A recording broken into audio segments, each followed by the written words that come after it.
his reports by downloading the free WHOW mobile app.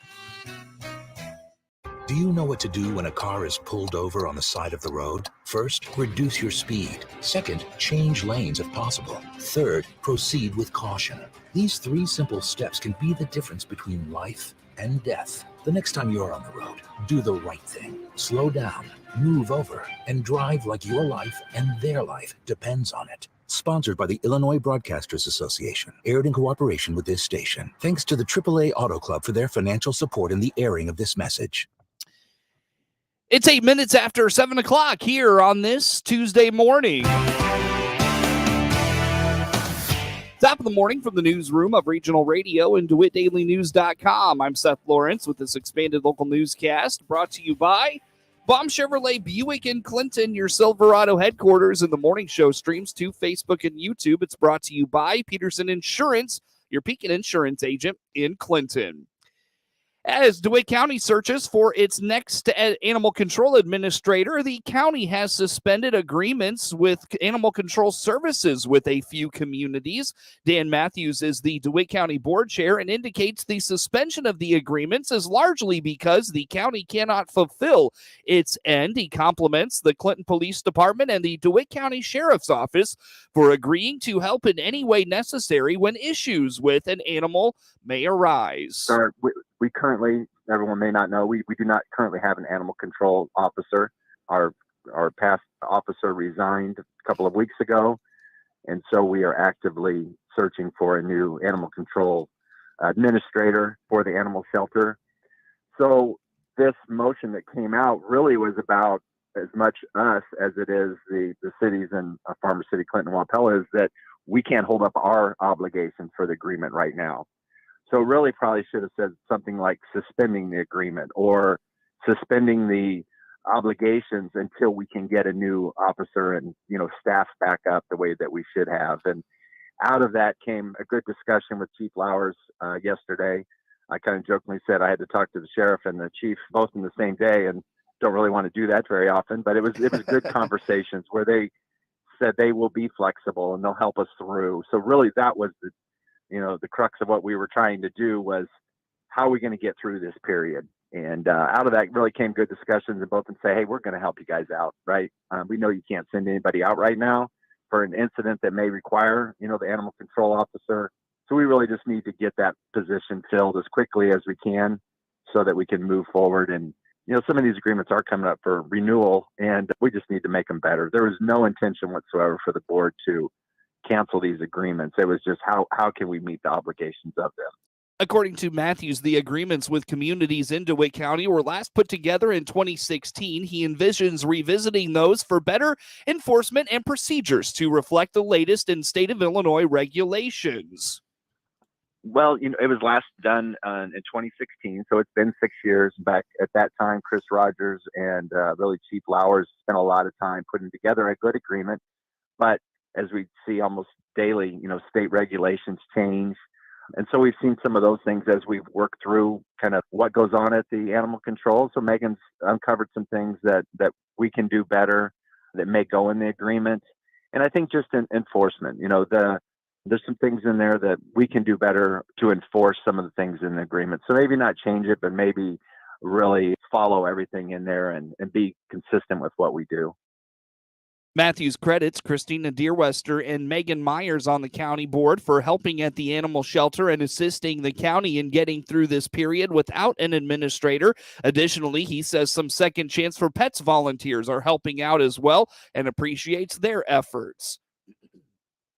Many families in Clinton are familiar with the Clinton YMCA's before and after school program Y-Zone.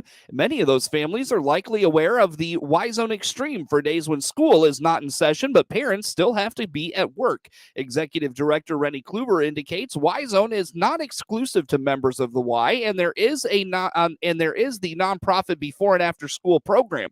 This year, there were some changes they implemented for Y-Zone locations, which he says has worked out well. Well, I'm so glad you brought this up to talk about because of the season, right? But Y-Zone is our before and after school program. And this year we changed it to where we only have one location in the morning. And so if you're using Y-Zone, you're going to drop off at CES and then the buses, the school district's been great collaboration. They'll bus them if they need to go to Lincoln or Douglas.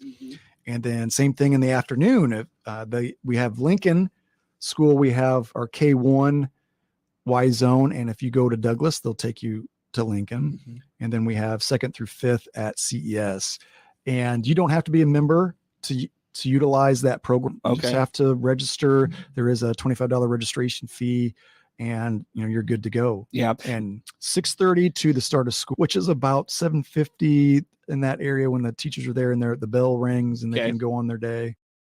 Y-Zone Extreme is for days when school is not in session, but again, parents still need to be at work. Kluver indicates they have added Y-Zone Emergency to their offerings, which would allow students a place to be when the weather forces the cancellation of school. So Y-Zone Extreme, like today is a Y-Zone Extreme day. It's a day that school's not in, but a lot of parents have to work unless you're able to take the federal holiday off. And so we have it at the YMCA. And it starts at 7:00 and goes till 6:00 at night. And actually today we've got one of our staff person is a lifeguard. And so they're going to be able to swim today. So anytime you come to the Y, if you want to be prepared, have their swim stuff just in case we can. Yeah. It's not always the case, but better have it than. So. And so on the emergency, so there's a little bit difference between Y-Zone Extreme and emergency Y-Zone. And we started using that term because on days that or, hey, we don't have school tomorrow and they call it off, especially in the evening. Like, hey, we're already calling off because it's going to be bitterly cold, or we know there's snow coming, or we got snow and no school tomorrow. Well, we as a Y have to try to staff that, and it'll be at the Y. And so what we've told parents, and it's in our literature and it's on our website, is we will try to have a Y-Zone Extreme or a Y-Zone Emergency day if we can get staff there. Now, the thing for us is, the majority of our staff are high school kids. And so we will not allow them to be, if they can't go to school because of the weather, then I'm not going to have them drive to the Y to run or to help with Y-Zone. And so what we look at is, what adult staff do we already have in the building? Can we cover having kids there? Is it safe to even have kids there? Is it safe to have adult staff come in? And then sometimes we'll even do it to where, hey, we've got adult staff. All I need to do is have a couple. And by around noon, if the weather's cleared up and the roads are better because the plows have been out, then we'll bring in high school kids. Most of the time they're out doing something anyway. They're not going to just stay at home unless it's a blizzard out. So then we'll work on inviting some of those high school staff to cover it the rest of the day. But we will make that notify, and we notify parents as soon as we know. We'll post it on our Facebook, we'll put it on our website, or they can just call and check, like, hey, is there Y-Zone Emergency Day? And our front desk staff will say yes or no. With wintry weather coming this week and likely still more to come this winter, Kluver hopes families will consider the Y for their kids and touts the environment kids are a part of in the program. About a year ago, Farmer City lost its street shed in a fire, and the city has anxiously been awaiting getting a new one built. If the city council likes the proposal and the cost is right, things could start to move along this spring. City Administrator Sue McLaughlin on the WHOW Morning Show Monday told Regional Radio the cost for it came in much higher than was anticipated, and they decided to wait and rebid at a later date. We're going to get one after ours burned down a year ago. So we finally are getting a design from our architects and engineers, and our city council is going to take a look and just kind of discuss. The design won't be approved in February, but should be approved in March to go out for bid. So hopefully we will have a new building by summertime. Sure. That would be nice. The whole garage burned down back in February of 2022. We still don't have a determination. The state fire marshal has not gave us a report. They said it's probably going to be undetermined. But we lost everything, every dump truck, every shovel, everything. And so slowly we've been replacing things with insurance and have some things in storage, have some things at our power plant, just trying to kind of put it wherever we can until we get our new building. But we finally gotten pretty much all our vehicles replaced, and we're slowly getting all our equipment replaced. So now we just need a building. And it's going to go in the same place it was. up on the north side of town, and it should pretty much look the same. It'll just be more up to date. Obviously, we have a heat storage area, workshop and whatnot, and then a large cold storage area for all of our vehicles. And so the council is going to take a look at the design, make sure they're okay with how it looks before we send it out for bid. McLaughlin points out they plan to find some ways to create more storage space for city equipment and hope to have a break room for city employees in the new structure. Yeah, for sure. I mean, that building was, I think, built back in the 70s, and, we're going to make some stuff that's fire retardant. We're going to have more insulation. We're actually going to have an alternate bid for sprinkler system, which what that means is we're not requiring it, but we want people to give us a price to see how much it is and if we can afford it. So yeah, there's little things, adding an extra door, adding a break room, some loft storage, little things like that. Yes, this is a great opportunity to, bring it into the 21st century, make it more functional for our guys. And I know we're just looking forward to getting it done. McLaughlin indicates the cost of the project came in around $600,000 in the most recent bid cycle. She hopes to see it down around $300,000 this time around. Additionally, the city will be fortunate in the fact that insurance is picking up the cost of the structure. Coverage of news is brought to you by Baum Chevrolet Buick in Clinton, your Silverado headquarters. A break here, more to come on the WHOW Morning Show. At Baum Chevrolet Buick in Clinton and Baum Motor Company in Farmer City, our job is to help you and solve your transportation needs. This is Scott Baum. Both in Clinton or Farmer City, we'll listen and find options for a different vehicle, or we'll give you repair options to keep that car, truck, or SUV safe and trouble-free so you can continue with your busy schedule. If it has to do with transportation, we're here to help. Visit our full-service team today in Clinton or Farmer City. Baum Chevrolet Buick, right from the start. News time is 19 minutes after the hour. We stream to Facebook and YouTube, brought to you by Peterson Insurance, your Pekin insurance agent in Clinton. Illinois Attorney General Kwame Rantoul on Monday asked a state appellate court to dismiss a temporary restraining order on Illinois' new ban on semi-automatic weapons. The 2-week-old law was adopted in response to the mass shooting at the July 4th parade in the Chicago suburb of Highland Park. Rantoul filed the request with the 5th District Appellate Court in Mount Vernon. It contends the restraining order issued last Friday by Effingham County Circuit Judge Joshua Morrison was improper because of contrary state Supreme Court rulings, and the lawsuit's inability to prove the gun ban's approval violates the Constitution's Equal Protection Clause. Governor J.B. Pritzker signed the prohibition into law January 10th. It outlaws the manufacture or possession of dozens of specific types of semi-automatic long guns and pistols and high-capacity ammunition cartridges.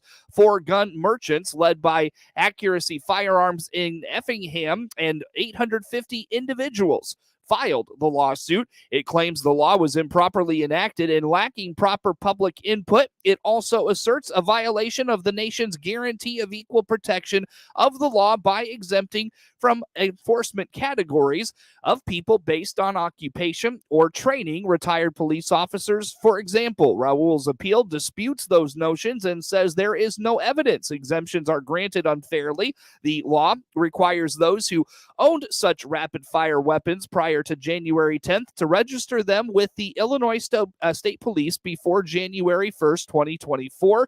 Gun dealers may sell existing stock to out-of-state customers or return it to manufacturers. Opposition to the law, based on critics' assessment that it violates the Second Amendment, remains so strong that more than 90 of the state's 102 sheriffs say they will not aggressively enforce it, prompting scathing admonitions from Governor Pritzker and Rantoul. A federal lawsuit challenging the law's constitutionality was also filed last week by a Southern Illinois gun shop owner and backed by gun rights groups, including the Illinois State Rifle Association.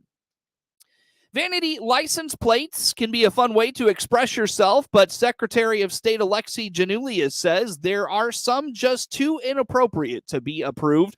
More than 54,000 vanity plates were requested last year, and 383 were rejected for various reasons, says Secretary Janulius. We love the creativity and pride that Illinoisans take in choosing their personalized license plates, but a small percentage fail to meet the standards of good taste and decency and are rejected because they violate the state's vehicle code. Janulius adds that includes requests for plates that read Kiss Ash, Duck You, and Sucker. Our priority is to make license plates easy to identify for law enforcement. We also want folks to be able to have fun and be creative, but anything that's offensive to good taste or decency or dangerous, we reject. Of the more than 54,000 vanity plate applications submitted last year, 383 were denied.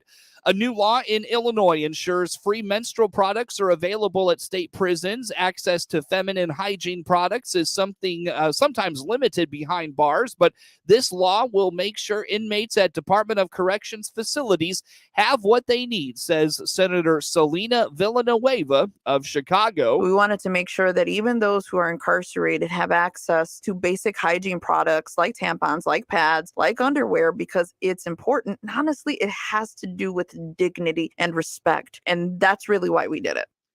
Villanueva says this is about dignity. And it's about recognizing that this is a human function, and we need to make sure that people don't feel humiliated or shamed because they have their menstrual cycle, and it literally is a part of who we are. The law requires these products to be offered free of charge. Illinois Treasurer Mike Frerick says his office's Secure Choice Retirement Savings Program has hit the $100 million mark. More than 100,000 workers that do not have a pension or other retirement fund through their employer are saving for the future with the program. Treasurer Frerick explains how it works. Employees are automatically enrolled at their workplace with automatic payroll deductions. That money goes into their own individually managed Roth IRA, where they determine how much money they contribute and where they invest. Frerick says it's estimated workers are 15 times more likely to save for retirement if they can do so through payroll reductions. We are excited because workers who participate in the Illinois Secure Choice Retirement Savings Program have set aside more than $100 million of their own money for their own retirement. Secure Choice helps workers in Illinois retire with dignity and confidence. Employers are automatically enrolled and the money is put into a Roth IRA they control. You can learn more about the program at ilsecurechoice.com. A Central Illinois man known for giving back in the Bloomington Normal area is headed to the Super Bowl this year free of charge. Twin City native Corey Sheeler was named by the Chicago Bears as the team's fan of the year. But for Corey, it's more than just football. No one ever said being a Bears fan was easy. Making the playoffs only a couple times in the last 10 years has been challenging. I've been to a lot of games. I was at the double doink playoff game against the Eagles. That was a tough loss. But again, always having hope. And next season's up. Yeah, it's probably one of the greatest joys of my life is to be a wish granter for the Make-A-Wish Foundation and represent Make-A-Wish Illinois here in Bloomington. I'm one of 15 local wish granters. My wife and I both help grant wishes. We've granted over 30 wishes so far. And just being able to engage with the families going through that difficult journey to give them some hope, strength, and joy to get through it. Again, it's very rewarding to be a part of that. And that's really what the Bears in the NFL rewarded fans that give back to the community. This program has been only around for 3 years, and the NFL started it really out of COVID to recognize the value of fans to the NFL. A coworker at State Farm nominated Sheeler for his work with Make-A-Wish Illinois. Sheeler and his wife will head to the Super Bowl in February. It's the family's first trip to the NFL's biggest game. New rules for the organic industry will help ensure buyers of organic foods get what they pay for. Gary Crawford has this report.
News time is 29 minutes after the hour. Coverage of news brought to you by Baum Chevrolet Buick in Clinton, your Silverado headquarters, and the morning show streams to Facebook and YouTube. Brought to you by Peterson Insurance, your Pekin Insurance agents in Clinton. Coming up on 7:30, a look at sports on the way. The Clinton Maroons boys basketball team earns the top spot in the upcoming Central Illinois Conference tournament. With SRN News, I'm Rich Thomason in Washington.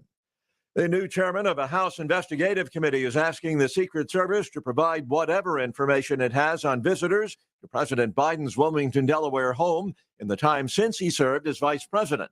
Congressman James Comer's request comes as Republicans investigate Mr. Biden's handling of classified documents. According to a new poll, more Americans would rather shut down the government than have the federal government hike the debt ceiling without enacting any spending cuts. The coastal enclave of Half Moon Bay, California, is a community in shock after two separate shooting attacks left a total of 7 people dead, and there is a suspect in custody. On Wall Street, Dow futures are down 99 points. NASDAQ futures off 52 points ahead of this morning's opening bell. More details, srnnews.com. Time now for a look at sports. I'm Seth Lawrence with this report. The Clinton Maroons boys basketball team has secured the top overall seed in the upcoming Central Illinois Conference boys basketball tournament at Decatur St. Teresa High School. The Maroons open tournament play on Saturday, taking on Central A&M at 3 p.m. Shelbyville is the number 4 seed and takes on Warrensburg Latham at 4:30, following the Clinton Central A&M matchup at 3 p.m. Second-seeded Tuscola takes on Sullivan at 6, followed by third-seeded Decatur St. Teresa and Meridian at 7:30 to finish off the opening day of the tournament. The winners bracket moves on for games on Tuesday at 6 p.m. and 7:30 p.m., and the consolation bracket plays Monday at 6 and 7:30 p.m. The consolation championship game is then Wednesday at 7:30, and the third, fourth place game is Friday at 6, and the tournament championship is Friday at 7:30. Stay tuned for upcoming Clinton boys basketball broadcast coverage of the CIC tournament on WHOW and its digital platforms. In a game heard on 95.9 FM WEZC and online at DeWittDailyNews.com, the Rantoul Eagles took advantage of Monticello miscues to clip the Sages 45-32 in Illini Prairie Conference High School girls basketball Monday night from the Seaver Center at Monticello High School. Tanaya Pope led the way for the Eagles with 15 points, but was active all over the defensive end to disrupt Monticello's offense. Deshae Jackson-Roper scored 10 for Rantoul. Monticello was led by Maya High's 10 points. High's offensive effort, as well as her relentless work on the boards, earned her the Surf Pro of Piatt DeWitt County Player of the Game. The Eagles pick up its first Illini Prairie Conference win to go to 1-4 in league action and 3-11 overall. Monticello falls to 7-17 and 1-4 in Illini Prairie Conference play. Monticello is back in action Thursday for the Illini Prairie Conference Sangamo Conference shootout at Monticello High School. DeMar DeRozan scored 26 points in his 1,000th career game. Nikola Vucevic added 14 points and 17 rebounds as the Bulls beat the Hawks 111-100 Monday night. The Bulls returned to Chicago after a 126-108 victory over the Pistons in Paris Thursday and matched a season high with a third straight victory. Trae Young had 21 points and 13 assists. DeJounte Murray had 20 for the Hawks, who have lost 2 straight after winning 5 in a row. The Bulls started to pull away in the fourth after Young found John Collins for an alley-oop dunk to cut the lead to 91-88.